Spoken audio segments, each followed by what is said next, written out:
Year of the horse next year, no?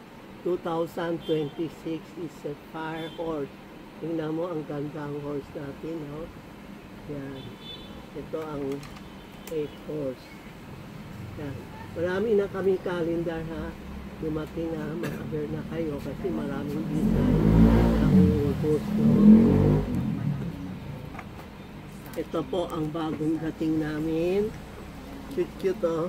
Pwede kayo mag-order na pang regalo sa Christmas, sa birthday, isang pares po na horse. Pag bumili kayo ng horse, yung paa niya dapat nakataas. Tapos, kailangan ganun kang kapit sa pera. Kaya ito yung pinaka-mini, ha? Mini ito, mini. Ayan, isang pares yan. Mag-order na kayo habang mga probinsya, mga other country para mag-order to. Ito ang pair of golden horse. Tapos meron tayo, bagong dating lang, ha, ito 8 horse, no? Yan, 8 horse. Sa Chinese, 8 is prosperity. Kaya, pag horse lahat, pag napibilang, 8 horse, 8 keys. Ito ang 8 horse, no? Tapos may moon. Ang ganda, oh. Ang ganda. Maliliit lang din ito, ha. Maganda din pang regalo. Lagay mo sa office nyo, mesa nyo, tindahan nyo, prosperity. Tumatakbo sila. Basta bebili kayo ng horse yung yun ang paa niya. Tapos makaipit siya ng pera. Ito ang 8 horse. Tapos, ito po. Yan, ang ganda. Napaka. Tingnan mo. Ito ang horse na may balls na coral. Yan. Tingnan mo yung paa niya. Titingnan nyo lahat na horse na talagang nakakapit para makapit ang pera. Yung bibig, kailangan open na. Huwag kayo bibili ng horse na bibig na kasala. Ano. Ang dami siyang dala pera. Oh. Tinamo, ang daming pera. Yan. Horse here yan. Maganda swerte ang Chinese sa horse. Umuunlat-unlat ang negosyo. Paunlat.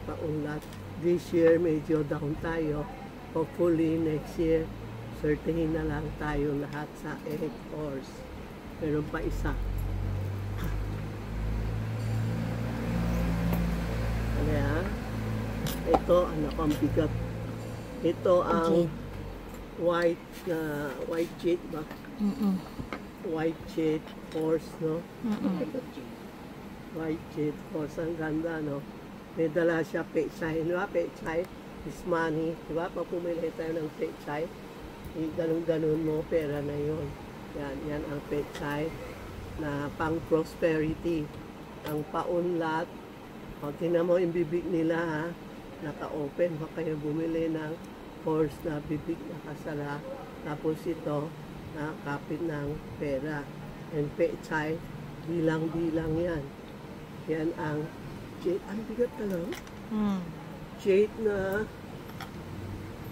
white jade na, ano ba yan? Green jade na white jade. Ito, nakasulat Chinese.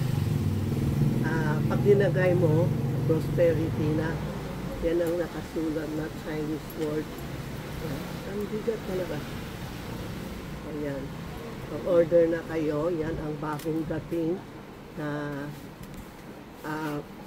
horse na prosperity. Marami pa darating, may mga malalaki. Pero ito lang una ang gusto sa inyo. Mag-screenshot kayo, mag-order na lang kay Inday or kay Rena. Thank you po.